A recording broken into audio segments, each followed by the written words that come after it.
So I'm waiting for some more people to join.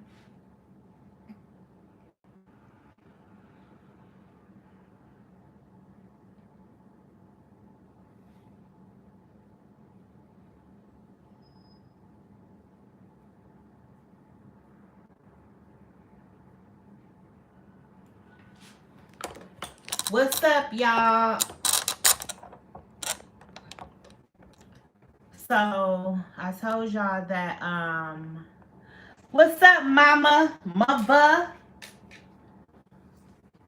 So I decided that from now on, I'm only going to be doing my lives on YouTube and only for my subscribers, and I'll be going on to my Instagram to just kind of let y'all know that what I'm doing, you know. So, or for those who are subscribers on my TikTok. So those are only places where I'm gonna be. But anyway, today I'm gonna be talking about why I left the music industry. Okay, so this is 100% me being 100% candid. Because you can't hear me. You can't hear me? Can you hear me? Can you hear me? You can't hear me? Let me see if I can hear myself. Hold on. Let me go into my live. Let me see. Can you hear me now?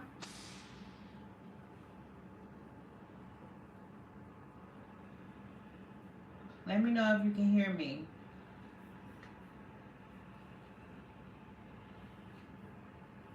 Let me go to,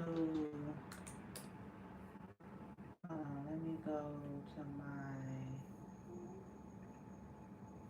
I'm gonna go on my other YouTube, my client YouTube, and see if I can hear myself.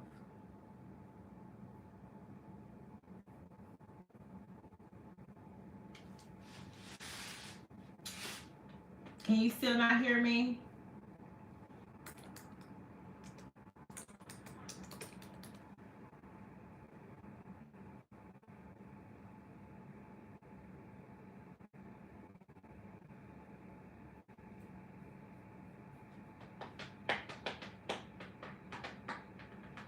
Can y'all hear me?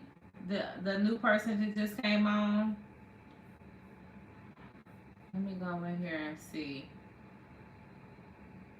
Let me know if y'all can hear me. Okay, so I'm going here and see. Can y'all hear me? Let me know if y'all can hear me. Okay. I'm going here and see. Okay, so I can hear myself on my I can hear myself on my other. So maybe it's just your yeah, I can hear myself. Can you hear me? Can y'all hear me? Yeah, I can hear myself. Okay. I'm going here and see. Okay, so I can hear myself. Yeah, I can hear myself. I can hear myself on my other. So maybe it's just so I don't know. I don't know. But can the other person that's on here, can you hear me?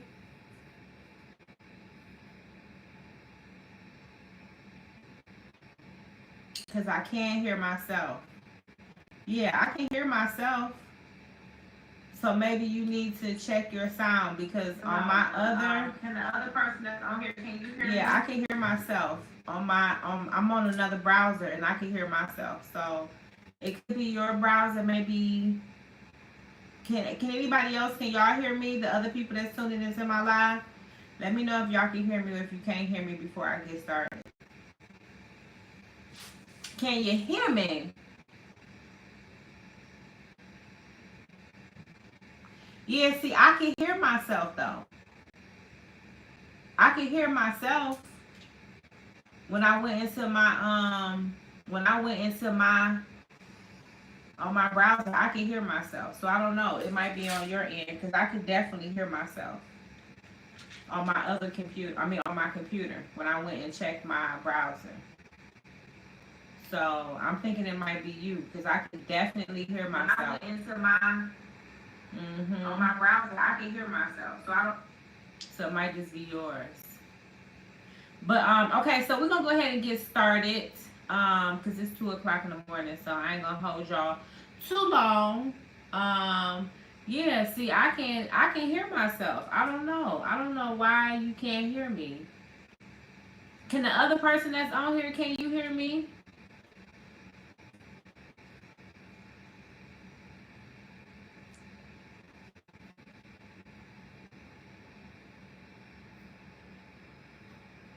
I don't know, but I can hear myself. So maybe restart your phone or something. Let me share it though to my subscribers and see. Can you hear me?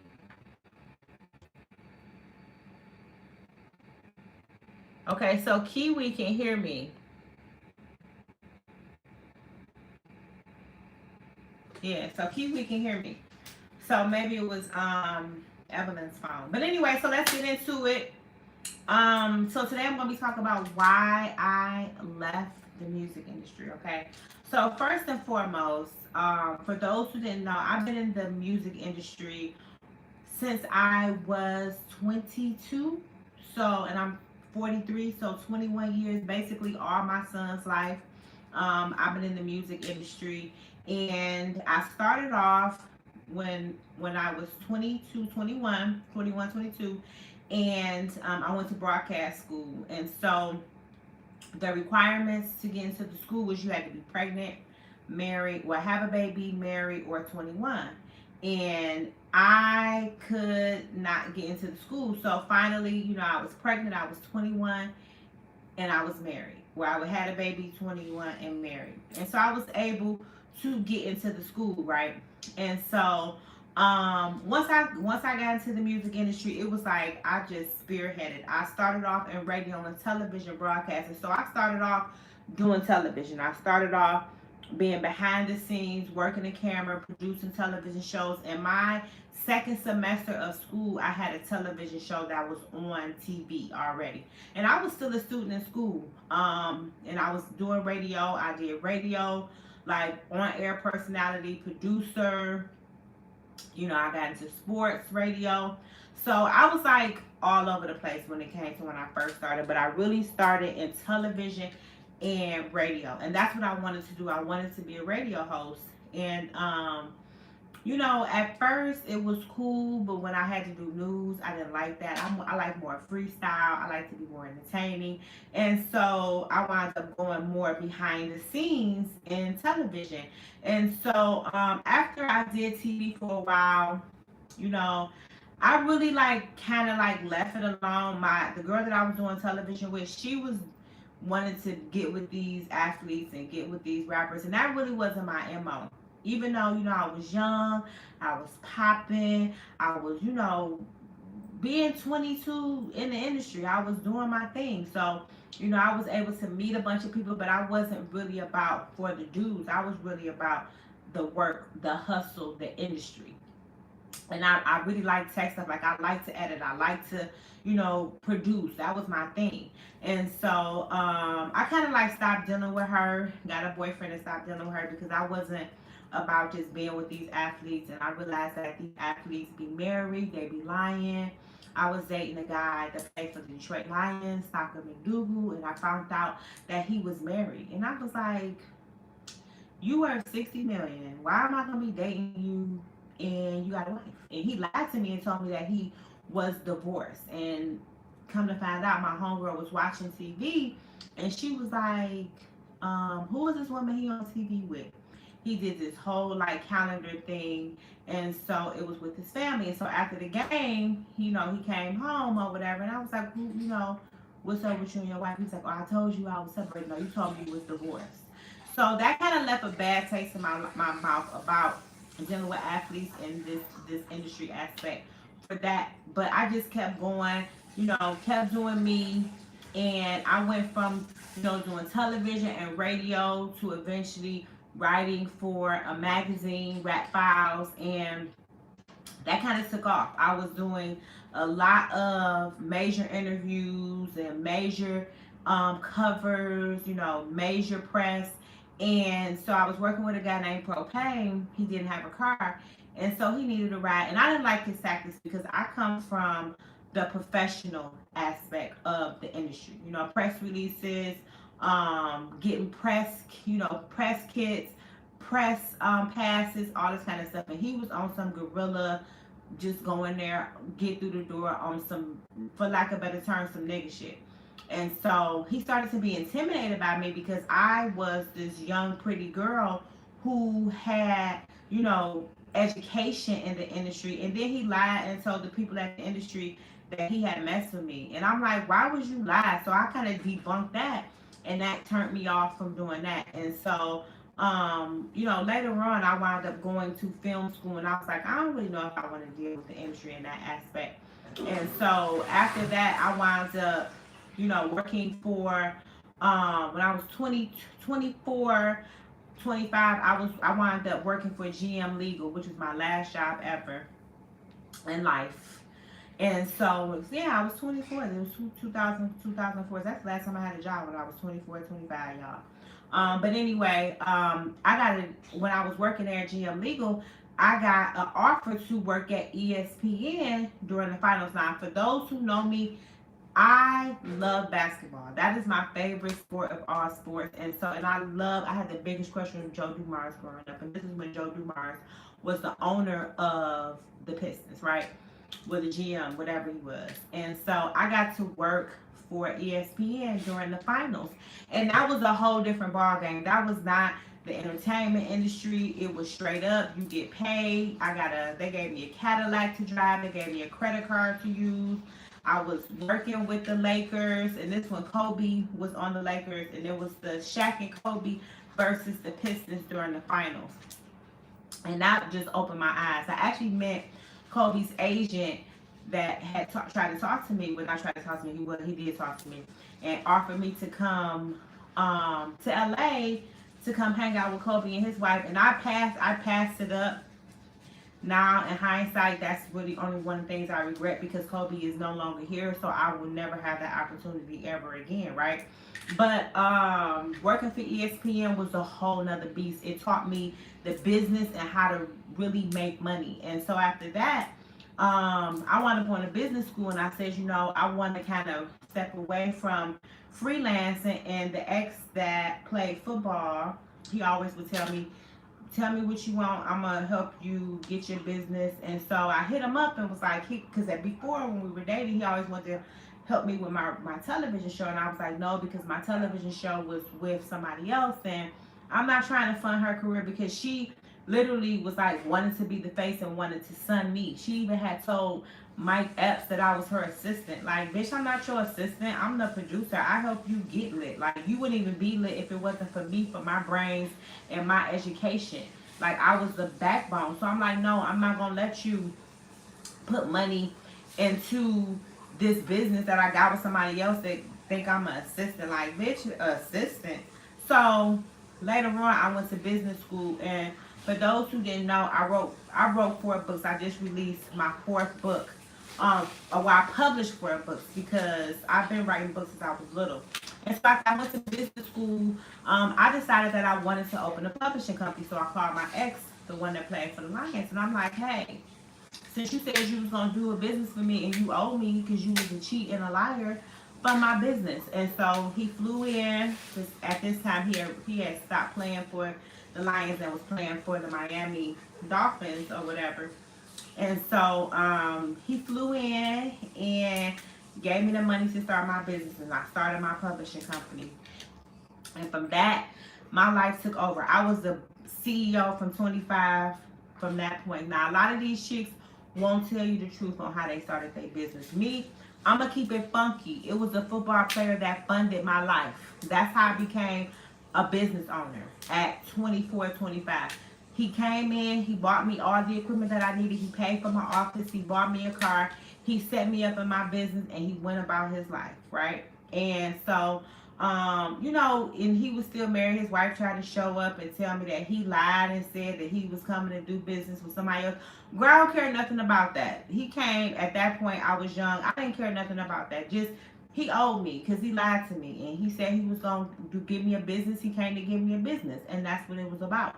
And so after that, my life started to change. You know, I had this publishing company. I was helping people publish their books, and then I got into music. And when I got into music, I started helping artists get their publishing, get their LLCs, their corps, whatever you needed to get your business together. I started to help artists get their business together, which led me into a whole nother life, away from the publishing company, away from production, away from television, away from radio. And I started to do more marketing for the artists that I had, and do more marketing for the artists that were coming to me. And so I came up with this idea because I had a background in radio. I said the easiest way for me to help artists get their music on the radio was to create a radio station. And I was 26, 27. And so I decided to create Detroit Riot Radio. And Detroit Riot Radio became this thing to where Atlantic Records, Def Jam Records, Slip and Slide, like anybody that came into the market, they was coming on my radio station. I was breaking music, like Estelle, American Boy was a song that I broke. And I used my knowledge from school to take it to the next level. So I wound up leaving the publishing company because I didn't want to be tied to my ex. And then I started this radio station. And the radio station started to do numbers, y'all. The radio station got syndicated on two college radio stations. I moved it to an online station, and this was in 2007. So 2007, I had an online radio station that was licensed by ASCAP, BMI, CSAC. And this is before people really even had online radio stations. Like, I was like the first one. And so I was dealing with all of these major labels, to where even I wound up kicking it with somebody at Slip and Slide. And they were sending me all the Rick Ross stuff, all the Trina stuff, like anything that came out of Slip and Slide. I was like the liaison in Detroit. And so in addition to, you know, having a radio station, I was a publicist, and I was helping artists get their music, you know, out here. And I started working for a label, but you know, me being fine, I started dealing with the label owner. And it was a toxic relationship. It was one of the most toxic relationships that I ever dealt in my life, y'all. It was physical. Like, we used to be physically fighting, verbally, and it was financial, because at this point he was a drug dealer. So he started taking care of me. And so it was like, you know, he was paying all my bills. So it was kind of like I was locked into the situation. And then I wound up moving in with him. My son's father took him from me, basically kidnapped him. So I was living with him and dealing with him, and it was just too toxic. And I was so mad that I got myself in that situation. I had like all of my connections, because he was jealous, because you know, I still had NFL connections, NBA connections, major labels, and I'm this young woman that's popping. So everybody like, you know, was paying me for stuff. Like, I would be ghostwriting, I would be dealing with all these labels and dealing with all these people. And you know, even to where when rappers came in town, like I remember when the Nappy Roots came in town, and they had heard about me, and they wanted to hang out with me, and that was too much for him, you know, because they was like, we want to hang out with Rain, and we want to do this with Rain. And he didn't like that. So, you know, he would always take it out on me that I was charismatic and people were drawn to me. Well, I was a beautiful person in the industry. Like, how could they not, you know? And so even if it wasn't a situation to where, you know, I was connecting with them, you know, and outside of work, he still had an issue. So he would want to fight me and do all this stuff. And so eventually, after taking a couple trips to Atlanta, one day we got into it. My homegirl, who I went to Atlanta with, we had one of my clients that was a ghostwriter. He used to, like, you know, pay for everything I wanted to do, right? And so he had took me to Atlanta a couple of times. I got a publishing deal. And so the girl that I took to Atlanta with me, because I had to take my homegirl with me, because I couldn't just go out of town with this dude, living with a dude. It was gonna be too much, and I wasn't trying to have no fights, no issues. And so me and her had decided, fuck it, let's move to Atlanta. So one day, me and him got into it, and he pushed me down and told his mama, get this bitch out my house. And I guess he thought I was gonna move back with my mama. No, I moved to Atlanta, okay? And when I moved to Atlanta, my whole life changed. So I just kind of condensed like 8 years into those past like 10 minutes, right? But let's get into it, okay? Why I left the music industry. Okay, so when I moved to Atlanta, things were different. I can't remember. This was when Rick Ross put out BMF. You know the song, I think I'm Big Meech.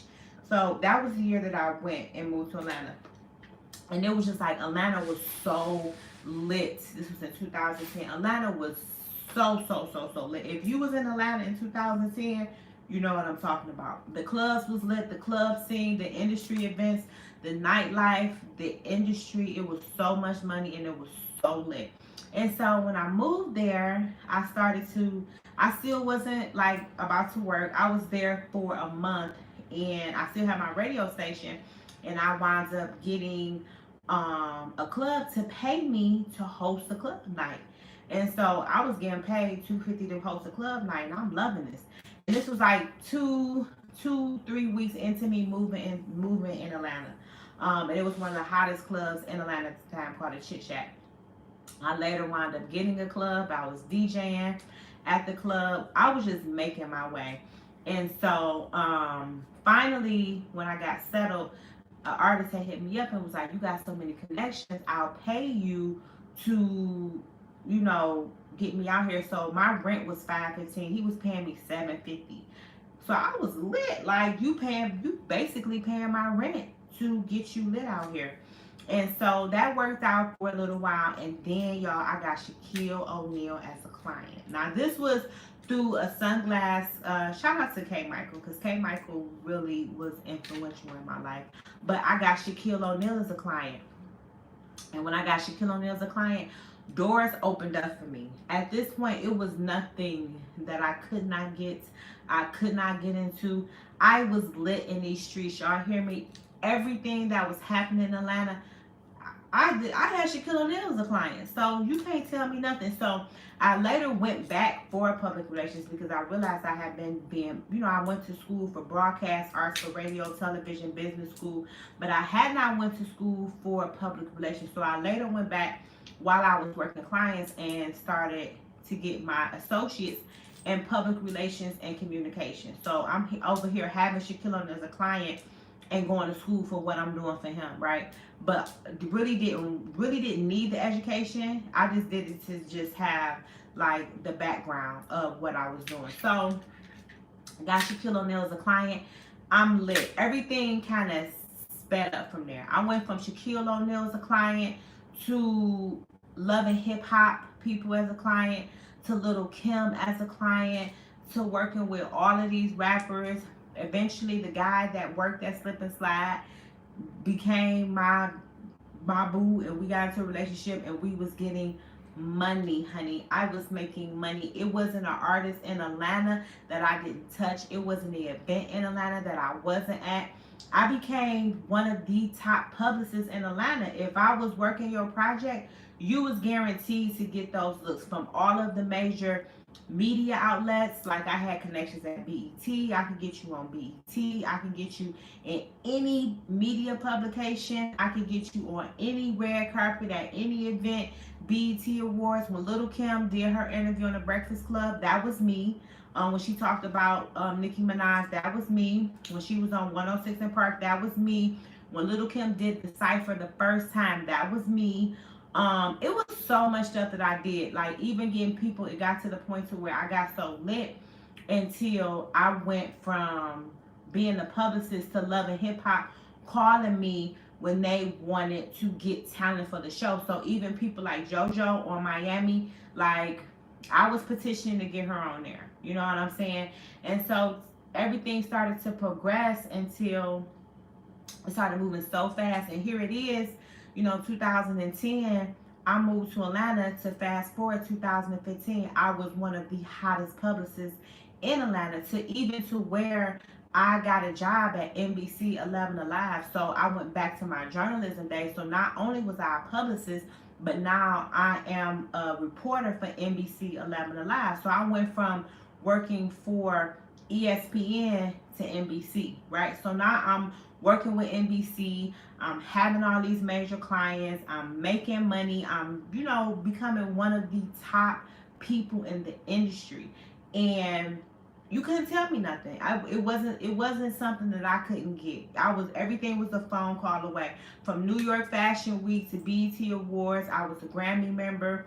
So to the Grammys, to anything, the AMAs, the VMAs, BET Jams, 106 in Park, any of the radio stations, the Breakfast Club, Hot 97, like all of those major entities, I was there. Okay, so and anybody that was anybody worked with me, knew me. One of my friends now, he went from working at Atlantic Records to now he's the VP of Warner Brothers. Even to where I was so lit to where, like, when Cardi B was coming up, I was telling my clients, y'all need to get her.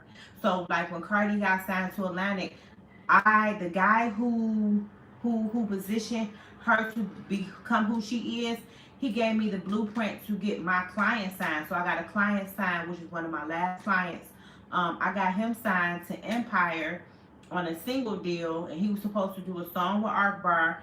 And he told me the blueprints on how he created Cardi, and I was positioning my client to take that same way, to even had him a storyline on Love and Hip Hop with Shooter and Keely. Like this is from somebody who was 21 and couldn't even get into broadcast school unless they were pregnant, married, or had a child. So coming from Detroit, I'm doing business in Atlanta. I'm doing business in LA. I lived in LA. I lived in New York. I was hodgepodging with some of the best, dating some of the best, drinking some of the best, dealing with some of the best, doing projects with Rick Ross and you name it. It wasn't really anybody that I couldn't get into the pulse. And my son, he grew up backstage with, Rick Ross at video shoots, Matter of fact, one of my boos took him to go hang out with Lenny Kravitz. So my life was like the industry. It was consumed with the industry.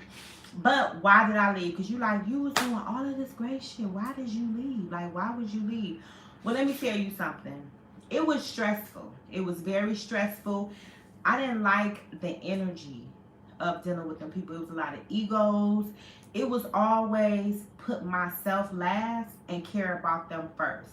It was always, what can I do for them? The very last client I had, JoJo, over at Love and Hip Hop, she one day, what made me be like, I can't do it, because she begged me to be her manager. I didn't even want to be her manager. When she was dealing with Sci-Hi for the second season, and she told me that Gucci had DM'd her. And I was just like, this when I knew that I didn't have the energy and I didn't want that, because after a while I became vegan.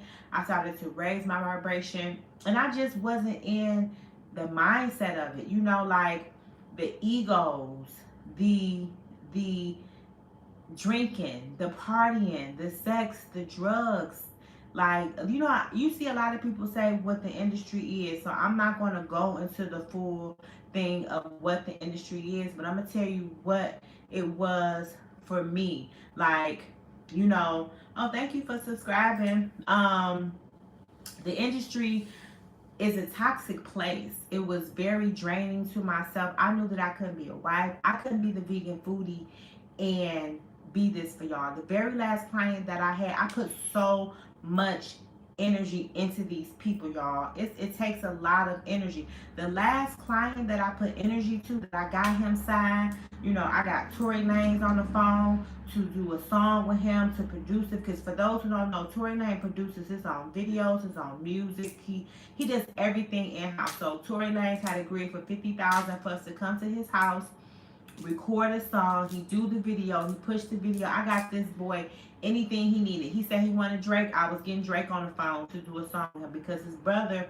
was Brandon Marshall from the Denver Broncos. So at that point I had dabbled back into sports. So I'm representing this NFL superstar that has a ring, getting him awarded at Harvard, getting him all it on every media blog and all this kind of stuff. And then I'm working with his brother, and I got his brother, the guy who writes for Trey Songz and produces for Chris Brown. Like, I'm in the studio with them. I'm making all of these major moves, and he dropped the ball.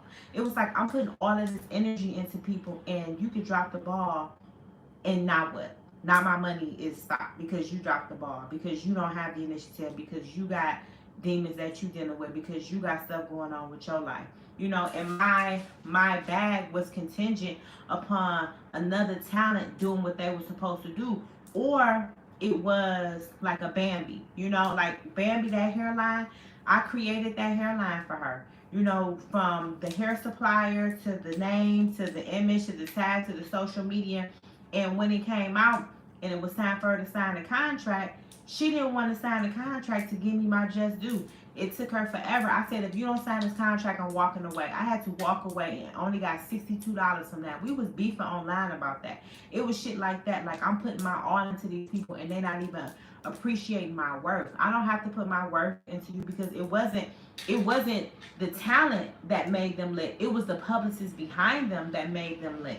Like, granted, Little Kim could have got that interview with the Breakfast Club, but they don't even know how to go about that. You know what I'm saying?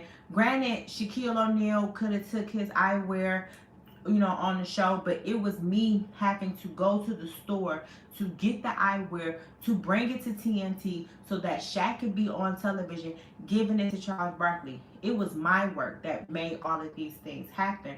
And so I didn't feel like I got the just due, and it was draining. And it was like, I can make somebody $20 million and they only obligated to give me my $2,000, my $3,000, my $4,000 a month retainer. Not to mention, I had to be waiting on people hand and foot. I gotta have 4 and 5 clients to make it, to just live decently, to make $10,000 a month. I can have situations like I had Dwayne Wade's wife, his ex-wife, and then he decided to make her sign a gag order, so we couldn't go through with the project, So the energy for me was just off, and I felt like I'm putting so much into these people. What am I getting in return other than a bunch of hard work? I'm lit. I'm able to go to these events. I'm able to drink with the best. I'm able to know the tea and know what's going on, and be cool with these blogs. But at the end of the day, what was it doing for my soul? And I felt like it was lowering my vibration. The people around are like zombies. Like, y'all think these people lit? These people are doing whatever to be considered anything. Like, these people that you watch to entertain you, these people are doing whatever to remain relevant. These people are creating storylines. Like, Love and Hip Hop, I had a dude that was so mad that he couldn't get on Love and Hip Hop that he threatened my life. And that was like it for me. Like, he wanted to get on Love and Hip Hop so bad, and he knew where I lived at, that he threatened me and my son's life. I don't got time for that. Ain't nobody about to be threatening me and my son, threatening to kill me. Not come fight me, to kill me if I don't get him on Love and Hip Hop. Now, granted, he could have been bluffing. He could have been just trying to scare me. But at the same token, as a mother, that's not the energy that I want in my life. And it was like all of these negative entities, all of these negative things started happening to me, and it didn't make me have that, it didn't make me feel the need to go. It didn't make me feel like my purpose was there. Like, I felt like, I gained a lot of information, I gained a lot of knowledge, I gained a lot of friends, I gained a lot of credibility, and stuff that I use now for the vegan foodie. But in all, everything that I did, it was like, from dealing with the men in the industry, that shit is toxic, flat out. You know what I'm saying? You could be dealing with these rappers, that shit is toxic as hell, flat out. Dealing with these women and their egos is draining. having to be fake and finesse. I couldn't be myself. And that was another thing. I left because I couldn't be myself. I couldn't be true to who I am. I had to put on a facade, put on a face to appease a client to get a bag from them. I had one client, I didn't really like her. Her energy was chaotic. She wasn't to me a person that I would have as a friend. And I had told a dude that I was dating at the time how I really felt about her. And he went back when I started working with Rick Ross and he got intimidated. He went back and told her everything that I told about her. So now I got this bum ass bitch flattening my son's tires, creating content about me, talking about me to people, calling my friends, trying to talk about me. And it's like, this is my job. I don't have to like you as a person. And that was another thing. It was so murky to where people in the industry thought that I had to like them personally. And this was a job for me. I don't have to like you. I'm just doing my job. I don't have to be friends with you. It's just about doing my job and doing what I'm supposed to. I don't have to keep you in my life. I don't have to have you on my phone, like talking to you 24 hours, 6 hours a day, caring about your personal business. I don't have to do this. It's a job. And so when I started to back away, when I started to become vegan, and when I started to meditate, when I started to get into my spirituality, and when I started to become who I am right now, I started to change, and I started not, doing things to appease people's egos. I started to be truthful. I started to stand up for myself and speak up and not do things just for a bag. And they didn't like that. People didn't like the real me. And that was the real me. Like, I didn't, when I was growing up, my auntie had a video camera and it was the arena show. I started off doing radio. I started off being a talent. So what makes you think that I'm going to step back and be in the back burner to appease your ego? I'm not here to appease nobody's ego for no fucking bag. You can kiss my ass. So for me, it was like, I didn't like the way that it turned me into, and pushed me away from my passion. I hadn't wrote a book, since I was being a publicist. I hadn't did any passion work for myself. I had my son, a phenomenal rapper. I couldn't even pour into him because I'm too busy trying to get a bag, helping these other people who were ungrateful, like really ungrateful, and then appreciate the stuff that I did for them. Or I had people around me who were only around me for what I could do for them, for the connections, or how I can create a bag. I had some friends that were only my friends because they knew that if they brought me a client, they can get a bag off of me because they using my intellect. A lot of people wanted to date me because of my intellect. Like I had literally somebody date me because my family is BMF, because my father's wife is Tonisa, or my brother is, behind the BMF series. Like, so people were around me because of the industry stuff. And I didn't like that. Like, if you're going to be around me for me. And so it came to a point when I said, I'm going to retire. I got to leave. It's too toxic. It makes me unhappy. And so when I started to do the vegan foodie, I started to get, because I used the same tactics that I use in the industry, I started to get recognition for the vegan foodie. And clients didn't like that. Other colleagues didn't like that. Like, all of the people that follow me and fuck with me, probably like 10% of them are my colleagues. Everybody else in the industry, they like, she doing what and really making it. Like, y'all don't even know what I be going through being a vegan foodie. It's not just, the little people who say, oh, you fat, you this, you're that. No, I deal with a lot of industry people that didn't want to see me win because they like, how she gonna leave the industry and become the vegan foodie and, create a lane for herself when she was a publicist, or she was, the radio girl, the producer girl, the girl at ESPN, and now she over here creating a lane and being who she is for herself. A lot of people didn't want that. A lot of people didn't want to see that. So, when it comes to the industry people, I be looking at them like, I don't need y'all no more. You know what I'm saying? When I fasted, God told me to fast. Because I was doing like little content and stuff, kind of showing my industry friends how you can change your life. Because it really kind of started with me just cooking on YouTube, on Facebook. And my friends was like, you need to do, do some YouTube. They encouraged me thinking it was just gonna be okay, do a little YouTube, just be in industry. And so I fasted, I fasted for 30 days. God told me to fast, and God told me to create the vegan foodie. And I can remember one of my old clients was like, y'all, let's help her get to 1,000.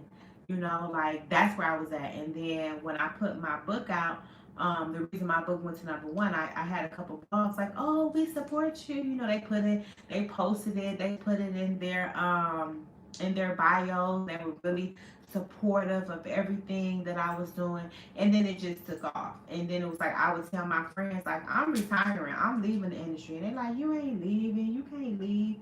Sure enough, towards the pandemic, I was able to walk away and not look back and be the vegan foodie 365 days, 24/7.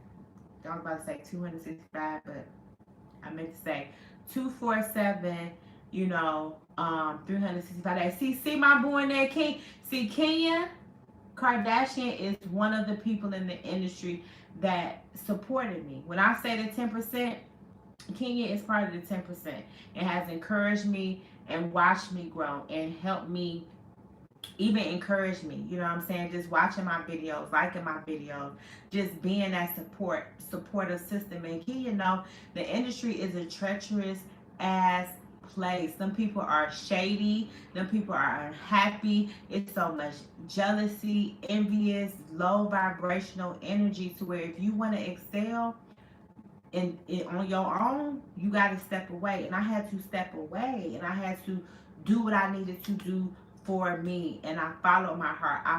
It wasn't even my heart. I followed what God told me to do. I fasted for 30 days, and then God told me to create the vegan foodie.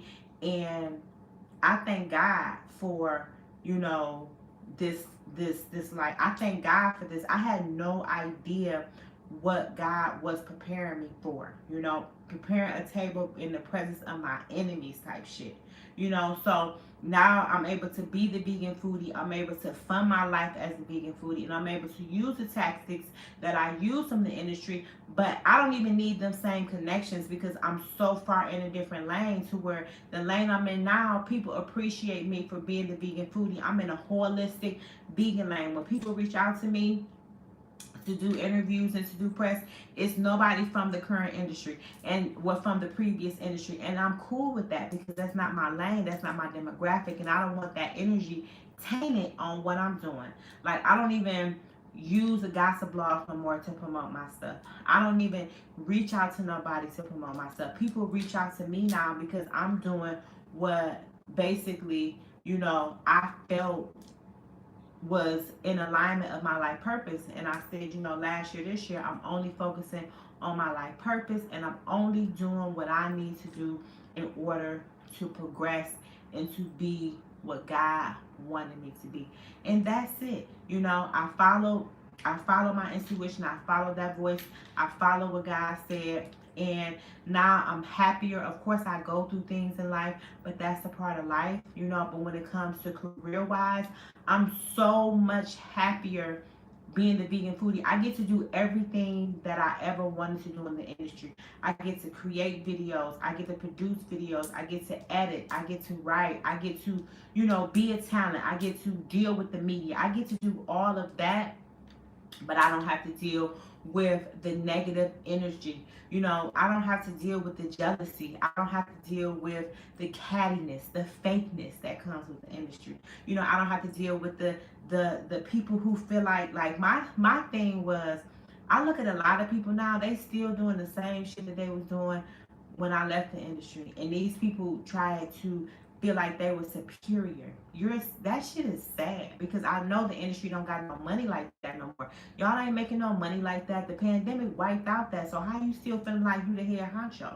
Like, for real, if you ain't on Cardi's team, it's certain teams you gotta be on so I know that you eating. If you ain't on them teams, you're not eating. If you ain't rolling with Kanye, you're not eating. That Love and Hip Hop shit, them bags is not coming through like that. They're not getting booking fees. They're not selling stuff like that because it's only a 4% margin of people that's gonna buy your shit. So, and half of the people followers is fake anyway. You could check the the followers versus the analytics and see how many people watching that shit. If you got 10 million followers, then you should have, you know, 200 million people watching your video. Y'all see, I had some videos, I have 40,000 followers, but I have some videos that have 2 million views, right? So I got 40,000 followers with 2 million views. That's more likely. If you got 1 million followers and 40,000 views, your shit is fake. Your shit is fake. I'm gonna just keep it funky, and I'm gonna say that because guess what? I had to buy followers for people. I had to inflate those numbers. Like, and that's another thing too. Like, it was all a facade, you know. And I like to be the vegan foodie. I like the lane that I'm in because I'm able to organically see where I'm at, and I don't have to create a facade. I'm in a room with just me or other vegans, people that's high vibrational. I don't have to force myself on anybody. I don't have to force that I like somebody. If I don't fuck with you, I don't fuck with you, and I don't gotta be around you.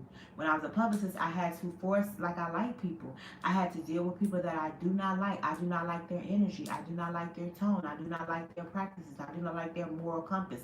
I don't have to deal with dudes that I don't like because I'm married. You know what I'm saying? I couldn't even be married and be in the industry because it was, you know, it was hard. How can you have a mate and you over here dealing with Rick Ross and his boys trying to holler at you, or you got to fly out with this NFL client and they don't got as much money as the NFL, because my NFL client had $32 million.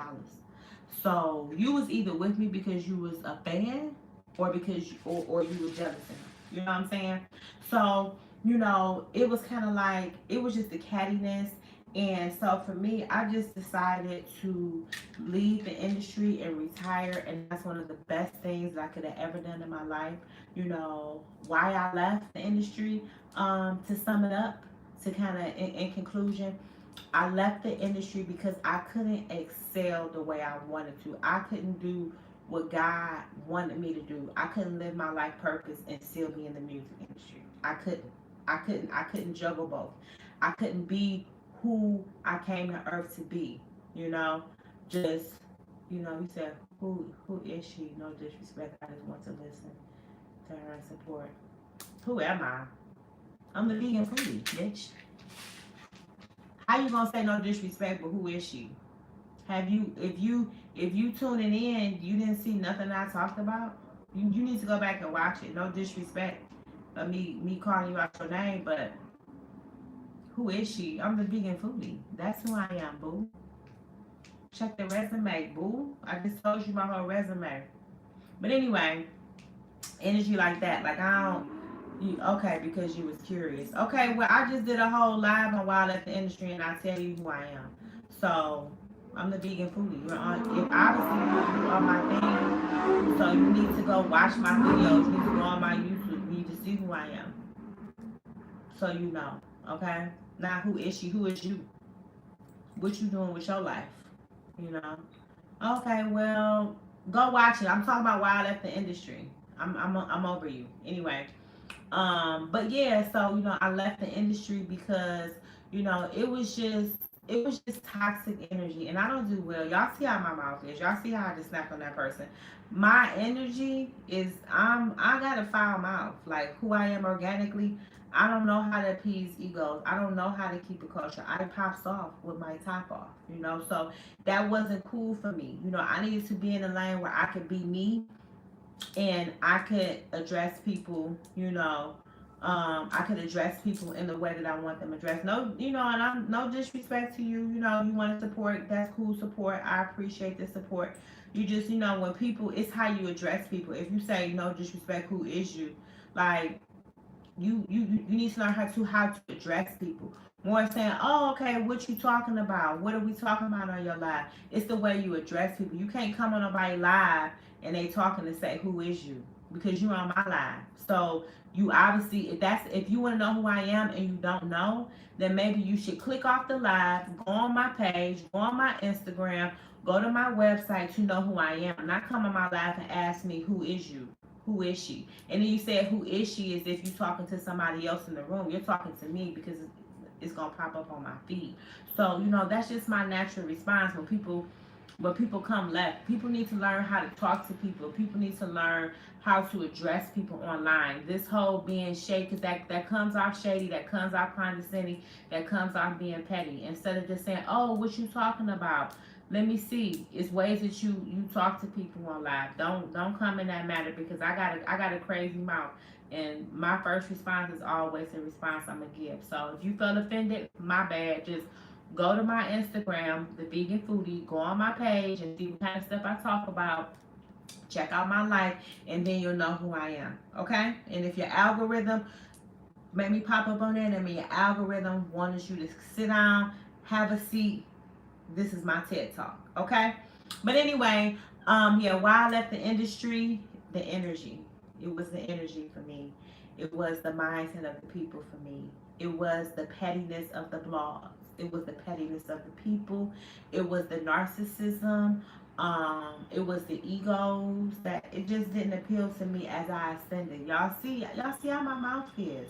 And so I found myself disliking everybody. And I didn't want to be in a job or a career or a position where I wasn't able to flourish. And I didn't, and to be honest, another thing while I left the industry was I couldn't see myself becoming a millionaire as a publicist working for nobody else. My goal is to create a multi-million-dollar business. And if I'm working for somebody, helping them build their multi-million-dollar business, when am I going to be able to establish mine? And so for me, I said, this is not, I mean, Beyonce publicist is not a multi-millionaire. Elon Musk publicist is not a like, I'm gonna just keep it funky. There is no publicist that's ranking in 200, 500 million dollars. That's what I'm talking about. I'm not talking about no 2 million, you know. Okay, anyway. You know, I couldn't see myself making 200, 500 million as a publicist, you know.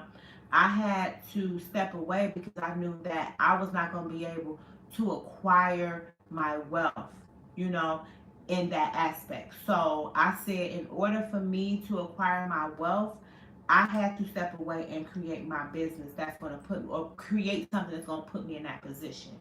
I wasn't going to get it from working from somebody else or being behind somebody else. Trust me, Cardi B's publicist, Patience, she might got a bag, you know, but once that relationship ended, it ended. Now Cardi owns to a whole nother company, you know, and she might could dress cute and got money, but she ain't making Cardi B's bag. She's not, you know, and if you working behind this talent, you're not going to get that bag. The only way in the industry to get that bag is if you're a talent and you have to stand out amongst the crowd. Okay. So, you know, for me, in a nutshell, that's why I left the industry. The energy, I couldn't see myself creating the wealth that I wanted for myself. It was draining. You see the person that come on my comments talking like that, you deal with people like that every single day. That's the mindset. The average mindset of the person in the industry, they're not enlightened. They doing whatever to try to get relevant. They creating fake scenarios to try to be relevant, and I didn't want to live a fake life. You know, I wanted to do what I wanted to do and do my life purpose. And my life purpose is being the vegan foodie. So that's pretty much it, y'all. Y'all know I'm gonna do more lives, YouTube lives, and just kind of kick it with y'all. Make sure if you're new here, make sure you subscribe to my YouTube channel. To the person that said I'm goofy and sound ignorant, you can kiss my ass. I don't give a fuck. I do what I want to do around here. So if you got a problem with how I do stuff, you know what I'm saying, then you can go sit your ass down somewhere and go over to that side. I don't got time for people like you, but I will address you because it's my life and I do what I want to do. Okay? Anyway, y'all, don't forget to subscribe to my YouTube channel. Don't forget to follow me on Instagram. Shout out to all of my people that's tuning in. My mother, Evelyn. You can't come for me crazy when I got my mother here. Like, boy, you better go sit down somewhere. Shout out to Kenya, who been knowing me for love. I love you, boo. Thank you for always watching my YouTubes and commenting and liking. I appreciate your love because you know where we come from and you've seen the progression and you have supported me, and I just want to thank you for that. It is 3 o'clock in the morning, so I'm about to go to bed. But make sure y'all tune in tomorrow. I'm going to be doing more YouTube lives. I'm going to be coming off my Instagram lives. If you are on my TikTok, yeah, make sure you follow me on my other platform. Follow me on Instagram. Follow me on TikTok. And I don't need you to subscribe to my shit. You can go. Like, come on, you would not be subscribing. But you watching. Thanks for the views. I'm still going to get paid. It's called watch hours, boo. Thank you for the watch hour, bitch. Anyway, I'm about to get up out of here. Make sure y'all have a wonderful, wonderful night. It's 3 o'clock in the morning. I'm about to take my ass to bed so I can get up and trade. I actually got to create some content for a client, and then I'm going to go to bed. So I'm out of here. Peace.